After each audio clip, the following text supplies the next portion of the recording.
အားလုံးပဲမင်္ဂလာပါခင်ဗျာ Vice Spear အနေကျေးဇူးပါခင်ဗျာဒီနေ့ကတော့ကျွန်တော် AutoCAD မှာ coordinate system ကိုရှင်းပြပါမယ်ခင်ဗျာ coordinate system ဆိုတာကျွန်တော်တို့အပိုင်းလေးပိုင်းခွဲပြီးကြည့်မှာပေါ့0ကနေ90ဒီဂရီကြား90ကနေ180ဒီဂရီကြား180ကနေ290ဒီဂရီကြား290ကနေ360ဒီဂရီကြားအဲ့ဥစ္စာတွေကိုနားလည်ထားဖို့လိုအပ်ပါတယ်။ဘာကြောင့်လဲဆိုရင်ကျွန်တော်တို့က drawing ပုံဆွဲဖို့အတွက်မြင်းလေးတွေတိုင်ထောင်တဲ့အချိန်မှာတချို့အနေထားဆိုရင်ပုံတူဆွဲရတဲ့အချိန်မှာပုံတခြားပုံပဲကြည့်ပြီးဆွဲရတဲ့အချိန်မှာ coordinate system တွေနားလည်ထားရင်ဆွဲဖို့လွယ်ကူတော့မှာဖြစ်ပါခင်ဗျာ။ခဏဦးအနေနဲ့ကျွန်တော်တို့ဒီ working space ဆိုတဲ့ဒီအမဲအောင် screen က working space လို့ခေါ်တဲ့အတွက် working space မှာကျွန်တော်တို့မျက်စိရှုပ်နေပါတယ်ဒီလေးအောင်ကွက်လေးတွေမြင်နေရလဲတချို့ကြောင့်အသားကျလို့ဖြစ်လို့ကျွန်တော်တို့ကဒါမကျရလို့အတွက်ဖြတ်လို့ရပါတယ်ပိတ်လို့ရပါတယ်အဲဥစ္စာကိုကျွန်တော်တို့ကဒီမှာဒီပါအောက်က bottom မှာရှိတဲ့ status bar လေးကိုပိတ်မှာပါဒါလေးကိုပိတ်လိုက်ရင်ဒီ grid line တွေကပျောက်တော့ပါပြီဒီ UCL icon ကြီးကလည်းကျွန်တော်တို့ခြောက်တွားနေတယ်အဲဥစ္စာကိုလည်းပိတ်ပါမယ် UCS icon ဆိုတဲ့ name လေးကိုနှိပ်ပြီးမှကျွန်တော်တို့က origin နေရာမှာမထားပါဘူး no origin မှာထားရင်ကျွန်တော်တို့ဘယ်ရွှေ့လိုက်မပါတော့ပါဘူးကျွန်တော်ပထမဆုံးအနေနဲ့ coordinate system ကိုနားလည်ဖို့အတွက်ကျွန်တော်ပထမဆုံးပုံ cancel ပြပါမယ်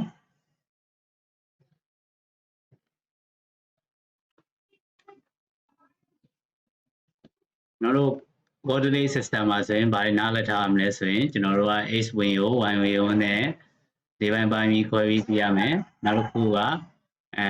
180ဒီဂရီကို၄ပိုင်းပိုင်းပြီး360ဒီဂရီကိုဒီဂရီနဲ့ပတ်သက်ပြီး၄ပိုင်းခွဲပြီးပြရမယ်အဲဥစ္စာကိုကျွန်တော်တို့ကဆွဲပြပါမယ်ကျွန်တော်တို့ကဒါဆိုရင်ပထမအဆုံးအနေနဲ့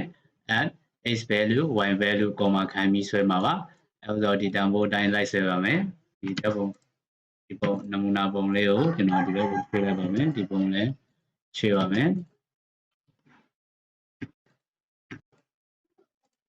ဒီပုံတိုင်းလိုက်ကြည့်ဆွဲမယ်ဆိုရင်ကျွန်တော်တို့က line ဆိုတဲ့ command လေးကိုခေါ်ပါမယ် line ဆိုတဲ့ command လေးဆိုရင် an လို့ရရင်ရပါပြီ an ထားတော့မဟုတ် space bar ပို့လိုက်ရပါပြီအဲဆိုရင်တနေရာမှာပို့လို့ခြင်းတဲ့နေရာလေးမှာစဆွဲမဲ့နေရာလေးမှာ click လိုက်ပါ click လေးနဲ့ click လိုက်ပါ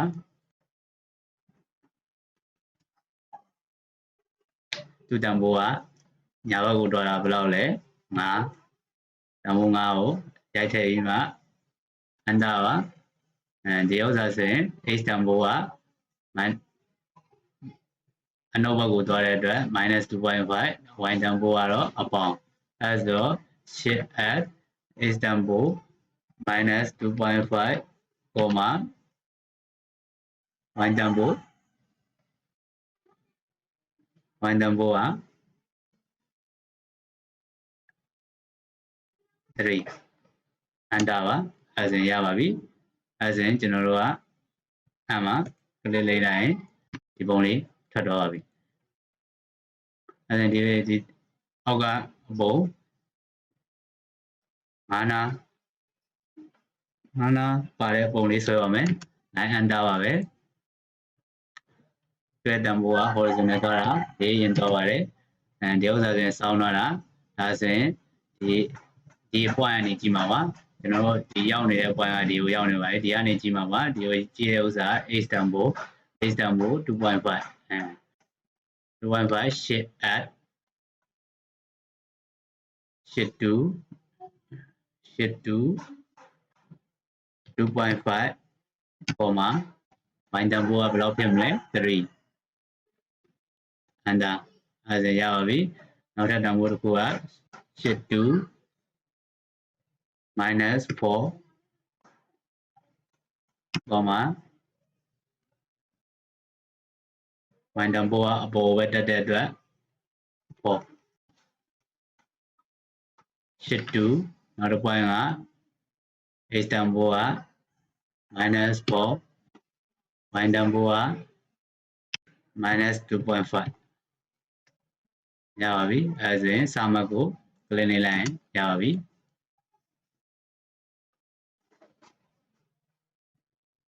နောက် degree နဲ့ဆွဲမယ်ဆိုရင်လည်းကျွန်တော်တို့က line enter ဒီနဲ့ဆွဲမယ်ဆိုရင်ဘောကနေစဆွဲရမယ်ဒီဘက်ကိုပြန်ဆွဲမယ်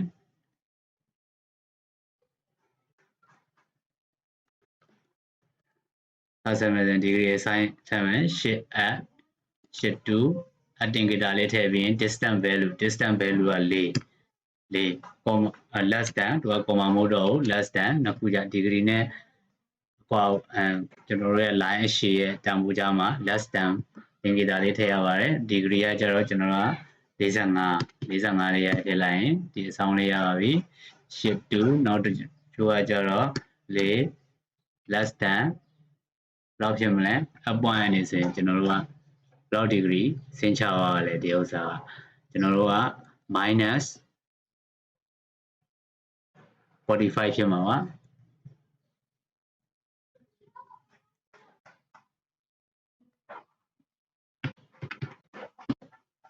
အဲဆိုရင်စာမှတ်ကို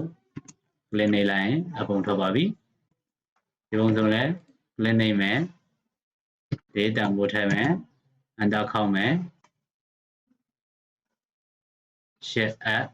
data ကို less than အဲဆိုရင်130 degree 130 ဒီကနေဆိုရင်ကျွန်တော်တို့ကဘယ်လောက်ပဲရှိမလဲ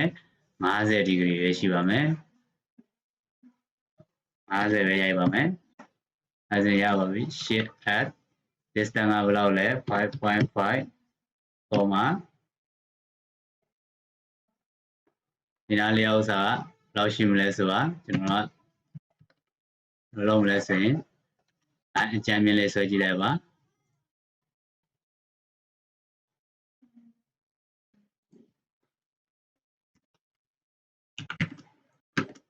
ဟုတ်ခဲရလေးနဲ့ဆွဲကြည့်လိုက်ရင်သိတာပါတယ်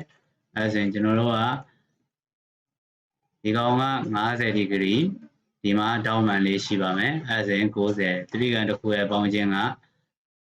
180ဆိုတော့ဒီမှာ50ဒီမှာ90ဆိုရင်ဒီကောင်40ဖြစ်မှာပါအဲဆိုရင်ဒီကောင်ရဲ့ထိပ်ဆိုင်တောင်းဒီကနေထွက်သွားတဲ့ line ကဟောရှိမှာပါကျွန်တော်တို့ထိပ်ဆိုင်တောင်းဖြစ်တဲ့အတွက်ဒီဘက်က40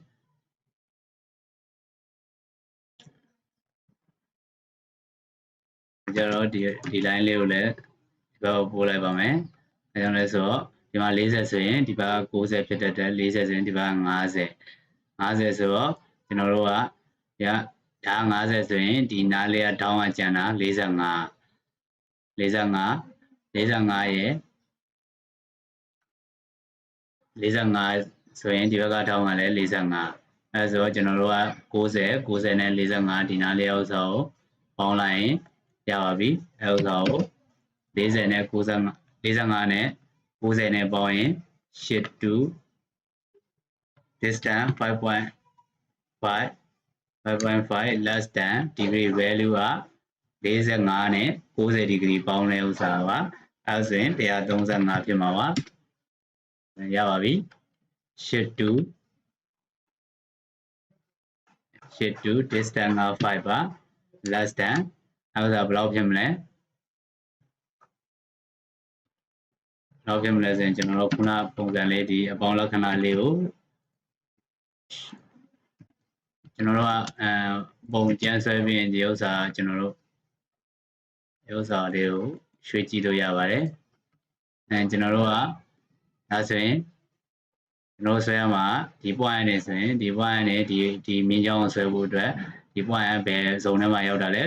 180 to 290ကြာအဲဆိုတော့180အပေါင်းဒီနားလေးကထောင်လေးကိုရှာပြီးမှပေါင်းပြရမှာပါဒီနားလေးကထောင်လေးကထောင်လေးရဲ့တန်ဖိုးကဒီပုံမှာအခြေခံပြီးကြည့်မှာပါကျွန်တော်တို့က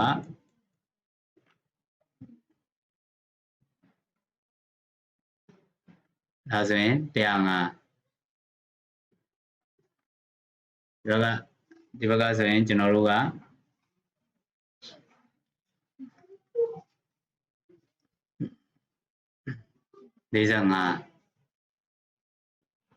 45ဒီဘက်ကလည်း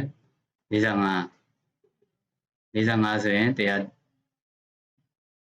ပေါ့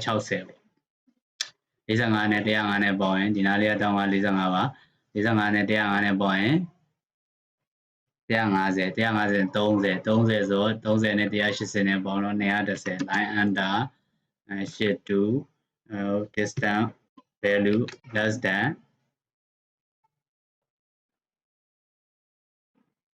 210 under သုံးလေးမှာကလစ်လိုက်ရင်ကျွန်တော်တို့လိုချင်တဲ့ပုံလေးရပါပြီအားလုံးကျေးဇူးတင်ပါတယ်နောက်တစ်ခန်းစာတွေလည်းကြည့်ရှုဖို့အတွက် Bysphere page လေးကို subscribe လုပ်တော့ရအောင်ခင်ဗျာကျေးဇူးတင်ပါတယ်